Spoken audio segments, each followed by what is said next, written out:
Anak-anak, Ibu yakin semuanya udah penasaran cerita David berkunjung ke India. Pada pelajaran 2.2, kita akan membahas sejarah dan peradaban India. Kosakata baru yang terdapat pada pelajaran ini antara lain pengrajin. Pengrajin berarti pekerja yang terampil. Pekerja yang terampil. Kemudian ada kata kelaparan. Anak-anak pasti sudah tahu, kelaparan adalah kekurangan makanan. Kemudian ada kata berkembang. Berkembang di sini berarti tumbuh dan berkembang. Kemudian pertengahan yang berarti mengacu pada abad pertengahan. Pertengahan di sini mengacu pada abad pertengahan. Kemudian ada modern. Modern ini mengacu pada zaman atau masa sekarang. Mengacu pada masa sekarang. Ada kata biksu anak-anak.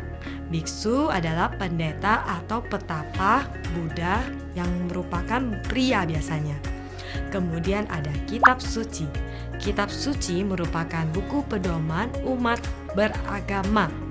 Nah, ada kata kelas sosial. Kelas sosial di sini berarti pembagian masyarakat berdasarkan status keluarga dan kekayaan seseorang. Ibu ulangi ya, kelas sosial berarti pembagian masyarakat berdasarkan status keluarga dan kekayaan seseorang. Kemudian ada kata anak benua yang berarti bagian besar dari sebuah benua.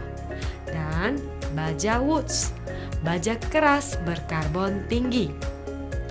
David dan ayahnya tiba di India anak-anak. Saudara ayah menjemput mereka di bandara. Ayah memperkenalkannya pada David. David ini bibi Seri. Dia sepupu ayah. Dia menikahi orang India dan mereka berdua tinggal di sini di New Delhi. Kita akan tinggal di rumah mereka selama 2 hari. Sementara ayah bekerja, bibi Seri dengan senang hati menawarkan diri untuk menjagamu. Saya senang bertemu denganmu, bibi Seri. Saya di sini bersama ayah saya untuk meneliti tentang India untuk proyek sekolah saya. Jika Anda tidak keberatan, saya ingin meminta bantuan Anda besok saat ayah bekerja. Ibu Seri menjawab, saya juga senang bertemu denganmu, David. Tentu, saya akan dengan senang hati membantu proyek sekolahmu. Katakan saja apa yang kamu butuhkan. Keesokan harinya, ayah pergi bekerja dan David ditinggalkan dalam perawatan bibi Seri. David bertanya, apakah ada museum yang bisa mereka kunjungi, di mana dia bisa belajar tentang sejarah India. Jawab bibi Seri, ya, ada. Museum pas ada di sini, di New Delhi. Museum Nasional India cukup besar. Saya yakin kamu akan mendapatkan banyak informasi tentang sejarah India di sana. Jadi, David dan bibi Seri pergi ke Museum Nasional India. Hanya sedikit orang yang berada di museum. Mereka disambut oleh kurator museum. Anak-anak masih ingat kata kurator? Kurator adalah mereka yang bertanggung jawab atas museum. Kurator museum menyambut mereka. Selamat datang di Museum Nasional India. Museum kami memamerkan lebih dari 200.000 artefak dari era sejarah, peradaban, dan agama yang berbeda di India dan seluruh dunia. Hari ini kalian juga akan bisa mempelajari sejarah India melalui koleksi yang kami miliki. Mari kita mulai tur museum kita. Sejarah India bisa dibagi menjadi 3 era. India kuno, India abad pertengahan, dan India modern. Kami memiliki galeri yang berbeda dari masing-masing era ini. Mari kita mulai dengan India kuno. Lembah Indus dianggap sebagai kelahiran peradaban India. Kelahiran peradaban India. Disinilah peradaban lembah Indus berkembang dari tahun 3300 sampai 1300 sebelum Masehi. Itu adalah peradaban besar pertama di Asia Selatan di zaman perunggu. Dari periode ini, kita memiliki seluruh koleksi patung perunggu, kerangka dari desa Rakigarhi, segel untuk tujuan perdagangan, dan masih banyak lagi. Yang terjadi selanjutnya adalah kedatangan bangsa Arya dari Asia Tengah ke India. Orang-orang ini belajar menggunakan besi, namun kemudian menjadi petani. Masyarakat perlahan menjadi terorganisir dan suku menjadi kerajaan. Peradaban baru dikenal sebagai peradaban zaman besi Weda. Pada waktu inilah Weda atau kitab suci tertua orang Hindu disusun. Kelas sosial yang dikenal sebagai sistem kasta juga didirikan. 16 dinasti memerintah di dataran utara India sampai 600 sebelum Masehi. Buddha Gautama lahir sekitar tahun 483 sebelum Masehi dan menyebarkan filosofinya pada abad ke-5 dan ke-6. Beberapa pameran kami adalah bagian dari stupa kuno atau struktur seperti gundukan yang digunakan untuk meditasi oleh biksu dan biksuni Buddha yang menunjukkan kejadian pada masa kehidupan Buddha. Buddha biasanya ditunjukkan dengan menggunakan simbol yang berbeda. Selama abad keempat dan ketiga sebelum Masehi, Kekaisaran Maurya menguasai sebagian besar anak benua India. Pada abad ketiga sebelum Masehi, sastra berkembang di India. Prakrit dan sastra Pali di India Utara dan sastra Sanggam di India Selatan.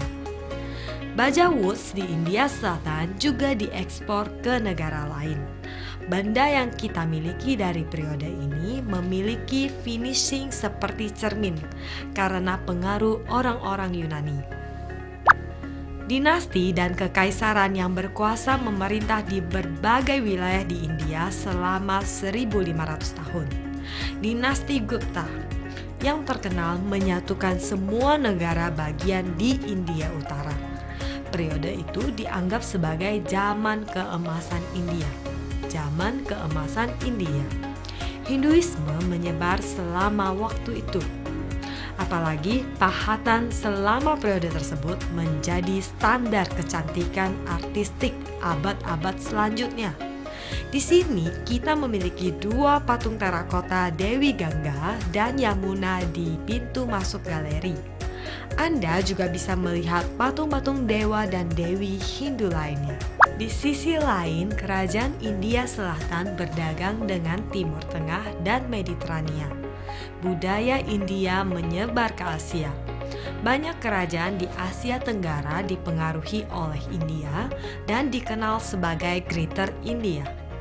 Antara abad ke-7 dan 11, perjuangan tripartit untuk menguasai India Utara terjadi di antara Kekaisaran Pala, Kekaisaran Rashtrakuta, dan Kekaisaran Gurjara Pratihara. Di India bagian selatan, kerajaan yang berbeda mulai berkuasa sejak abad ke-5. Beberapa di antaranya adalah Chalukya, Chola, Pallava, Chera, Pandyan, dan Chalukya Barat. Kekaisaran Chola memerintah seluruh India Selatan pada abad ke-11. Mereka memperluas wilayah mereka ke beberapa wilayah Asia Tenggara, termasuk Sri Lanka, Maladewa, dan Bengal. Mari pergi ke galeri kami untuk artefak abad pertengahan awal dan artefak abad pertengahan akhir. Artefak abad pertengahan awal nampaknya kurang memiliki kualitas artistik. Hal itu karena hanya ada beberapa pengrajin berpengalaman dibandingkan dengan jumlah besar candi yang dibangun selama dinasti yang berbeda. Artefak utama dari abad pertengahan akhir adalah patung-patung Dewa Matahari dan Saraswati atau Dewi Musik, Belajar, dan Kecerdasan. Angka Hindu diperkenalkan pada periode abad pertengahan awal India. Dari abad 12 sampai abad 16, Islam menyebar di anak benua India. Kesultanan Delhi yang merupakan kerajaan Muslim didirikan. Kesultanan menguasai sebagian besar dari anak benua India selama 320 tahun. Pada abad ke-14, negara-negara Hindu yang kuat muncul.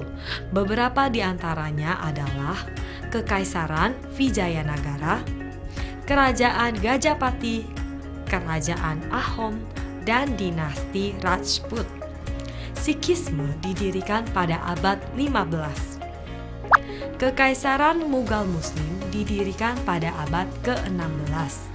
Kekaisaran ini diperintah oleh Sentral Asia Turko-Mongols. Dianggap sebagai kerajaan terbesar kedua yang ada di anak benua India. Kami memiliki galeri lukisan miniatur dari Kekaisaran Mughal. Jenis seni ini berkembang pada masa itu. Kami juga memiliki beberapa koin emas dari zaman itu. Setelah Kekaisaran Mughal, Kekaisaran Maratha, Kekaisaran Sikh, dan Kerajaan Mysore memerintah di berbagai wilayah di benua India. Kali ini kita akan melihat artefak dari India modern. Di sebelah kiri Ibu ada beberapa koin Inggris India dari abad ke-18 sampai abad ke-19. Kerajaan Inggris menaklukkan wilayah luas di India. Mereka mendirikan British East India. Pemberontakan India terjadi pada tahun 1857. Setelah itu, India langsung diperintah oleh kerajaan Inggris. Ini adalah masa kemiskinan dan kelaparan di negeri ini. Pada abad ke-20, Kongres Nasional India memimpin perjuangan kemerdekaan lainnya. India mendapatkan kemerdekaannya dari pemerintah Inggris pada tahun 1947. Kekaisaran Inggris India dibagi menjadi beberapa negara sekarang di India, Pakistan, dan Bangladesh. David menemukan sejarah India sangat menarik.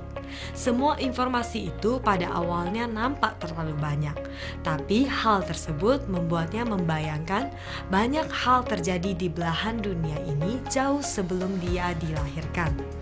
Dia tidak sabar untuk mempresentasikannya di kelas. Setelah perjalanan museum, David dan bibinya makan di restoran India. Lalu bibi membawa David ke Toserba di kota. Dia bersyukur punya seorang bibi yang keren. Dia pasti akan menikmati lebih banyak waktu bersamanya. Sekarang anak-anak, kita sudah banyak mendengarkan sejarah dan peradaban di India. Saatnya bagimu untuk melengkapi latihan yang terdapat di buku kegiatan. Kita akan berjumpa kembali pada pelajaran berikutnya. Sampai jumpa.